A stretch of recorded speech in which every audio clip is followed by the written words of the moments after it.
हरे कृष्णा, राधे राधे। आप सबका वेलकम है एक बार फिर से ब्रज स्टोरीज में, जहां पर हम बात करते हैं विभिन्न प्रकार की धार्मिक मान्यताओं से जुड़ी हुई व अन्य विषय जैसे कि लड्डू गोपाल से संबंधित भी हम बात करते हैं। तो फ्रेंड्स, अगर आपको मेरे वीडियोस अच्छे लगते हैं इसे लाइक कीजिए, शेयर कीजिए और मेरे चैनल को सब्सक्राइब करना ना भूलें और चैनल को खोलकर आप सब्सक्राइब जरूर करें। तो फ्रेंड्स, जो आज का वीडियो बहुत ही महत्वपूर्ण है क्योंकि आज हम बात करने वाले हैं कि जब भी हम लड्डू गोपाल जी को खरीदने के लिए बाज़ार में जाते हैं तो उससे पहले हमें कुछ बातों के बारे में पता होना चाहिए। तो देखिए, ऐसा कहा जाता है कि गोपाल जी की जब कृपा होती है तो ही लड्डू गोपाल जी हमारे घर पर आते हैं। और देखिए, चाहे हम कितनी भी लाख कोशिश क्यों ना कर लें, जब लड्डू गोपाल जी की कृपा नहीं होती तो हमारे घर पर वो नहीं आते हैं। चाहे हम कुछ भी कर लें, चाहे हम दुकान तक पहुंच भी जाते हैं गोपाल जी को लेने के लिए, पर ठाकुर जी जो हैं जब तक हमारे पर कृपा न करें वो हमारे घर में विराजमान नहीं होते हैं। और देखिए, कभी कभार तो ऐसा होता है कि अभी हम कुछ सोच ही रहे होते हैं तो गोपाल जी अपने आप ही चलकर घर पर आ जाते हैं। चाहे वो गिफ्ट करे कोई हमें, चाहे हमें कुछ भी दे, कोई किस प्रकार से भी आए, अपने आप ही चले आते हैं। तो देखिए, जब गोपाल जी की कृपा होती है ना तो अपने आप, चाहे हमारे पास कुछ पैसा भी ना हो उनको लेने के लिए, तब भी गोपाल जी अपने आप इंतजाम कर देते हैं कि जाओ भक्त मुझे लेकर आओ। तो इस प्रकार जो है हमारे गोपाल जी कृपा करते हैं और हर भक्त के अपने अपने भाव होते हैं और भावों के अनुसार ही लड्डू गोपाल जी भी लीला करते हैं। तो चलिए फ्रेंड्स, अब करते हैं शुरू वीडियो को। तो देखिए, जब भी आप गोपाल जी को बाजार में लेने जाते हैं तो उससे पहले कुछ आपको बातें जो है पता होनी चाहिए। तो देखिए, सबसे पहले हमें क्या बात का ध्यान रखना है कि जब भी आप गोपाल जी को बाजार में लेने जा रहे हैं तो इस बात का ध्यान रखें कि किस धातु में आप गोपाल जी को ले रहे हैं। तो देखिए, आजकल बाजार में बहुत तरह के धातु आती है, जैसे कि पीतल आती है और अस धातु भी आती है और मेटल के भी आते हैं और मार्बल के भी आते हैं। तो देखिए, और लड्डू गोपाल जी जो हैं किस धातु में हमें सबसे पहले खरीदने चाहिए, इस बात का भी पता होना चाहिए।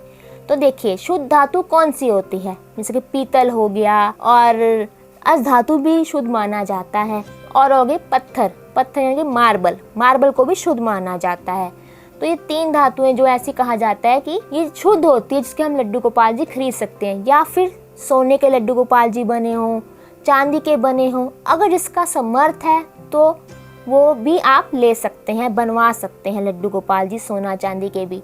और अगर इतना समर्थ नहीं है तो आप जैसे कि धातु होती है, पीतल हो गई, अस धातु होगी और मार्बल हो गया, इसकी भी आप ले सकते हैं। पर हाँ, जब भी लड्डू गोपाल जी ले रहे हैं तो अच्छे से आप देख लें कि आप कौन सी धातु का लड्डू गोपाल जी ले रहे हैं, क्योंकि आजकल बाजार में मेटल के भी आने लग गए हैं जो पीतल के समान ही लगते हैं देखने में। पर हमें एक बात का ध्यान रखना चाहिए, जब भी लड्डू गोपाल जी लेने जा रहे हैं तो हमेशा परख लें अच्छे से कि वो धातु आपको दुकानदार कौन सी दे रहा है, कहीं मेटल तो नहीं दे रहा है। तो हमें इस बात का ध्यान रखना है क्योंकि ये जो धातुएं होती हैं ये हमेशा शुद्ध मानी जाती है, ना कि मेटल। तो इस बात का आप ध्यान दें। तो अब हमें दूसरी बात का क्या ध्यान देना है कि जब भी लड्डू गोपाल जी आप लेते हैं तो इस बात का ध्यान रखें कि स्वरूप भी आजकल बाजार में कई तरह के आने लगे हैं। तो देखिए, लड्डू गोपाल जी, पहली बात है क्या पहचान है लड्डू गोपाल जी की। लड्डू गोपाल जी की पहचान है जिन्होंने हाथ में लड्डू पकड़ा होता है।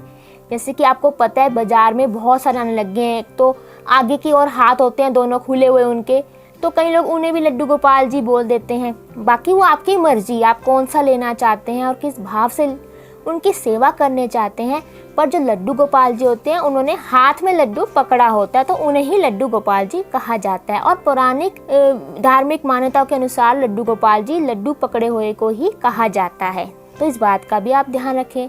बाकी आपकी मर्जी, आप किस स्वरूप की पूजा करना चाहते हैं। और अब करते हैं तीसरी बात कि जब भी लड्डू गोपाल जी आप बाजार में जाते हैं लेने के लिए तो कुछ चिन्ह बने होते हैं लड्डू गोपाल जी के विग्रह पर, तो हमें उसका भी ध्यान देना चाहिए।